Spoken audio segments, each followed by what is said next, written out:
क्या क्या problem face करें, दूसरी चीज क्या क्या मिस्टेक आपने की है, उसकी वजह से बहुत बड़ा लॉस हुआ है। अगर आपके बिजनेस में रेफरल मॉडल नहीं आ रहा है, यानी कि कस्टमर नहीं बढ़ रहा है, फुटपेज नहीं बढ़ रहा है, अगर आपका बिजनेस नहीं बढ़ रहा है, आपके अगर बिजनेस में ऐसी प्रॉब्लम आ रही है एम्प्लॉय को लेके, तो ये वीडियो आपके लिए।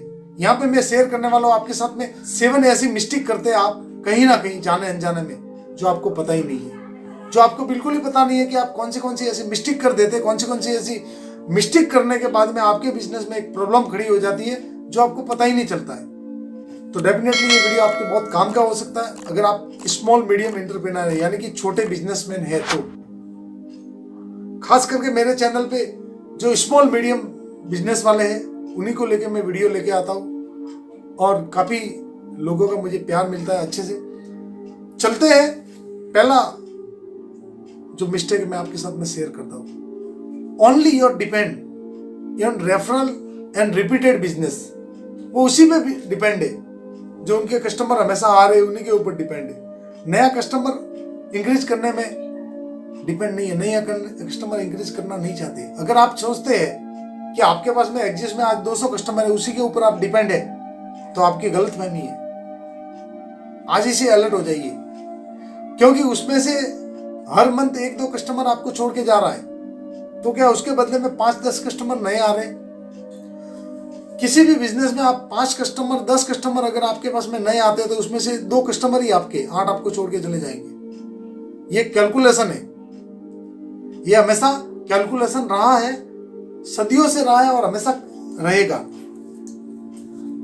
आपके पास में 10 कस्टमर आएंगे तो 2 कस्टमर आपके पास में रहेंगे, उसमें से 1 कस्टमर आपका जेन्युइन बनेगा।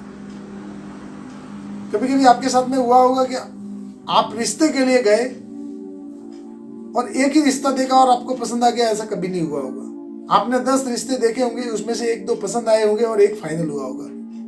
तो सेम टू सेम ऐसा है, आप हमेशा जो भी आपका एग्जिस्ट कस्टमर है उसके ऊपर कभी डिपेंड ना रहे, अपने अलग तरीके से और कस्टमर बनाने की कोशिश करें। आपके जो लॉयल कस्टमर है उनसे रेफरल लें, वो रेफरल देंगे और उससे नया कस्टमर आप एक्वायर कर सकते हैं। Still afraid to adopt technology in your system to business, यानी कि आप अपने बिजनेस में अगर टेक्नोलॉजी को यूज नहीं करते, टेक्नोलॉजी को एडॉप्ट नहीं करते, तो आप कहीं ज्यादा पीछे रह जाएंगे। यानी कि आप अपने बिजनेस के अंदर टेक्नोलॉजी को एडॉप्ट नहीं करें, टेक्नोलॉजी को नहीं समझ रहे, टेक्नोलॉजी को समझना नहीं चाहते, तो आप बिजनेस लंबा नहीं कर पाएंगे, बिजनेस में आगे नहीं जा पाएंगे।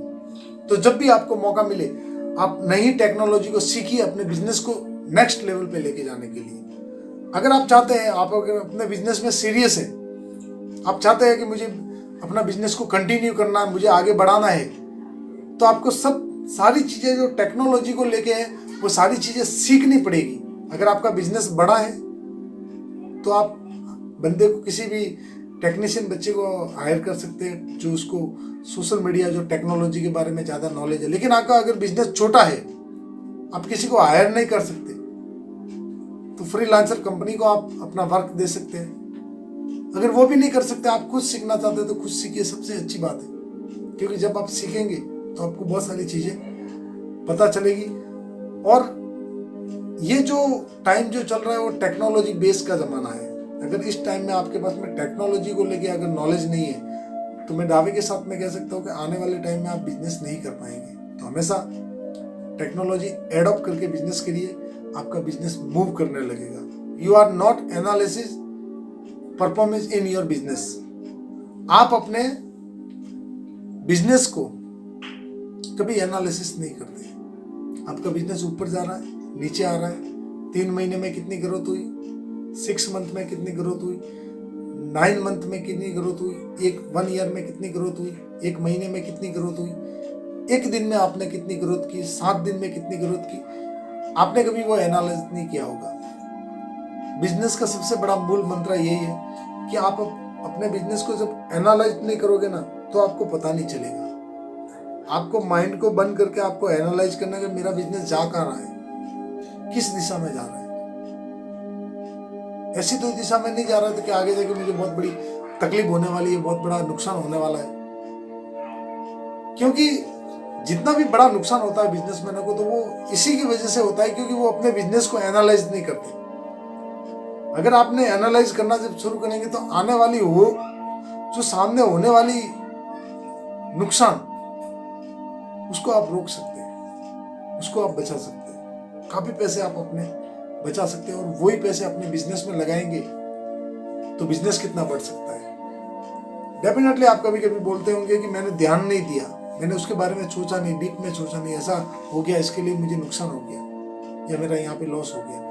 डेफिनेटली अपने बिजनेस को हर मंथ एनालाइज कीजिए, हर 6 महीने में एनालाइज कीजिए और अपने बिजनेस को आगे लेके जाइए। Not thinking about your growth in your business, यानी कि आप अपने बिजनेस की लेके थिंकिंग क्या बनाते हैं, क्या सोचते हैं आप अपने बिजनेस के प्रति। अगर आप ज्यादा चीजें नेगेटिव अपने बिजनेस के बारे में सोच रहे हैं तो आपको कभी बड़ा मुकाम नहीं हो सकता, बड़ा बिजनेस आप खड़ा नहीं कर सकते, क्योंकि आप नेगेटिव चीजें, आपके दिमाग में 2 घोड़े दौड़ते हैं हमेशा, आपके माइंड के अंदर 2 घोड़े हमेशा दौड़ते हैं। एक होता है पॉजिटिव और एक होता है नेगेटिव। आप किस घोड़े पे सवार है वो आपको पता करना है। अगर आप पॉजिटिव घोड़े पे सवार है तो डेफिनेटली आप अपना बिजनेस को, लॉस मेकिंग को भी प्रॉफिट मेकिंग बना सकते हैं। बड़ी बड़ी कंपनियां लॉस में चल रही थी, उन्होंने प्रॉफिटेबल कैसे किया। एक ओनर आता है जो लॉस मेकिंग कंपनी को बेच देता है, दूसरा उसको खरीद लेता है, उसको प्रॉफिट मेकिंग बना देता है। कैसे ये पॉसिबल है? क्योंकि उसने पॉजिटिव घोड़ा दौड़ाया है और वो पॉजिटिव घोड़े के ऊपर सवार है। आप कौन से घोड़े के ऊपर सवार होते हैं वो सबसे ज्यादा मायने रखता है।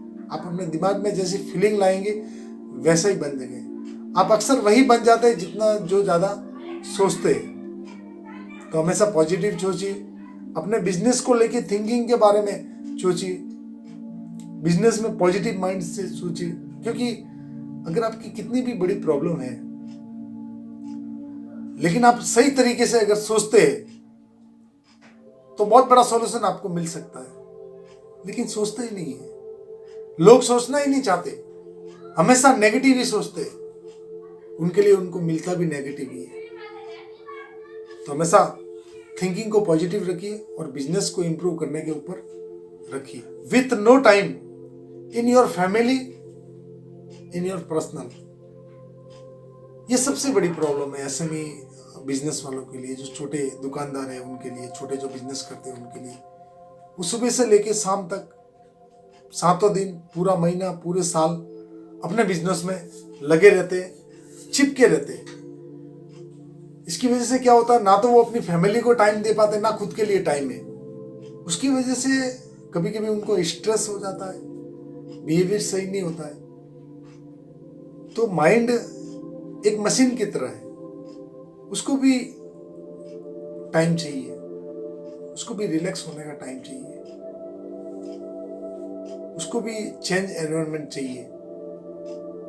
एक छोटा बिजनेसमैन कभी अपनी फैमिली के साथ में वैकेशन नहीं मनाता, कभी अपनी फैमिली के साथ में वैकेशन नहीं जाता। इसकी सबसे बड़ा रीजन ये कि उनके पास में नो टाइम।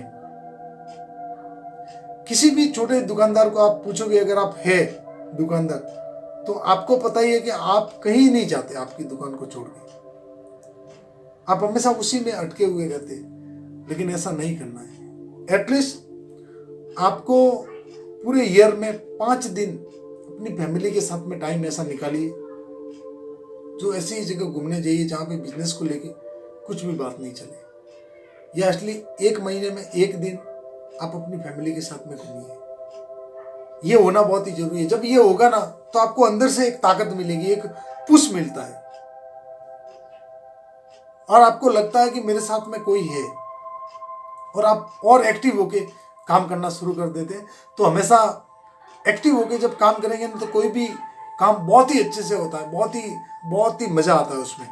क्योंकि जब कोई भी काम खुशी के साथ में होता है ना तो उसकी स्पीड दुगनी हो जाती है, उसमें जो मिलने वाला जो रिजल्ट है वो दुगना हो जाता है। तो हमेशा अपने लिए टाइम निकाले, अपनी हेल्थ के लिए टाइम निकाले, अपने परिवार के लिए टाइम निकाले, अपने बच्चों के लिए टाइम निकाले। वो है casting to wide a road, यानी कि आप धूप में खड़े होकर ज़्यादा टाइम तक सामान नहीं बेच सकते। आप धूप में खड़े होकर ज़्यादा टाइम तक सामान नहीं बेच सकते। कोई भी धूप में आपका कस्टमर रुकेगा नहीं, वो चला जाएगा आपको छोड़ के। तो हमेशा मार्केट को देखिए। अगर आप नया बिजनेस कर रहे हैं तो कि भाई मैं किस दिशा में जा रहा हूँ, मार्केट में कौन से रोड पे जा रहा हूँ मैं, मेरा रोड बहुत चौड़ा है या एक गली है। अगर आप एक ही दिशा में एक ही प्रोडक्ट, एक ही पर्टिकुलर एक प्रोडक्ट में काम कर रहे हैं या एक ही बिजनेस के अंदर चल रहे हैं जिसमें मल्टीपल प्रोडक्ट ना होगी, कुछ प्रोडक्ट है, तो आपकी प्रोडक्टिव बढ़ जाती है, लोगों में आपका इंप्रेशन है वो ज़्यादा होने लगता है। क्योंकि टाइटन सिर्फ घड़ी बनाता है, मैन या वुमेन। तो इस तरह से एक स्पेसिफिक एरिया के अंदर जब आप काम करेंगे ना तो बहुत ही अच्छा काम करेंगे।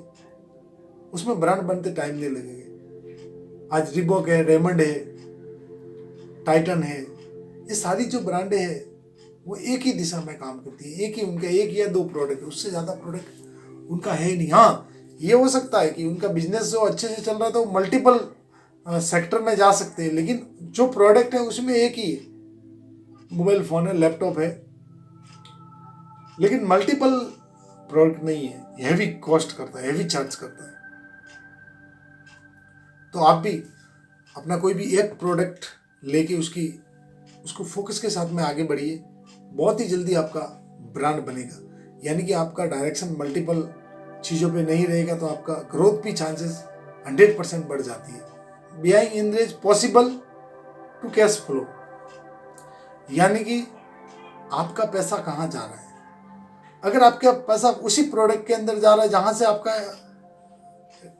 स्पीड नहीं है, रिकरिंग नहीं हो रहा, वो प्रोडक्ट जल्दी सेल आउट नहीं हो रहा जल्दी, अगर उसमें पैसा आपका जा रहा है बार बार, तो आपको रिटर्न लौट के नहीं, आपका बिजनेस में इन्वेंट्री आपकी रुक जाएगी और आप उन पैसों से और नया स्टॉक नहीं खरीद पाएंगे। किसी भी प्रोडक्ट में आपका पैसा अगर एग्जिस्ट हो रहा है और उसका रिकरिंग साइकिल अगर अच्छा नहीं है तो उसमें आप ज़्यादा इन्वेस्ट ना करें या उसका बल्क में माल ना उठाए। बल्क में माल वही उठाए जिसका रिकरिंग ज़्यादा है, स्पीड ज़्यादा है। नहीं तो आपका नेगेटिव कैश फ्लो उसके अंदर फंस जाएगा। जब नेगेटिव कैश फ्लो फंसेगा धंधे के अंदर तो आपको और धंधे में पैसा लगाना पड़ेगा, और जब और धंधे में पैसा लगाएगा तो आपको और टेंशन लेना पड़ेगा।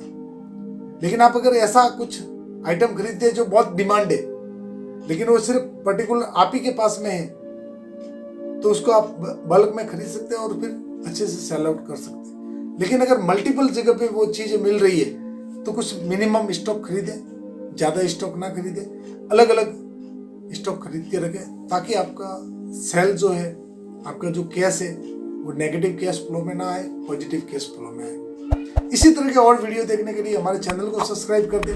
राइट हैंड साइड में बेल आइकॉन का बटन है, उसको प्रेस करना ना भूलें ताकि आने वाले वीडियो आपको मिल सके। क्योंकि जब तक आप नोटिफिकेशन को प्रेस नहीं करेंगे तब तक वीडियो कब आएगा कब चला जाएगा आपको पता ही नहीं चलेगा और आप एक नुकसान होने से बच सकते हैं सिर्फ एक वीडियो से। थैंक यू, धन्यवाद, नमस्कार, मिलते हैं अगले वीडियो में।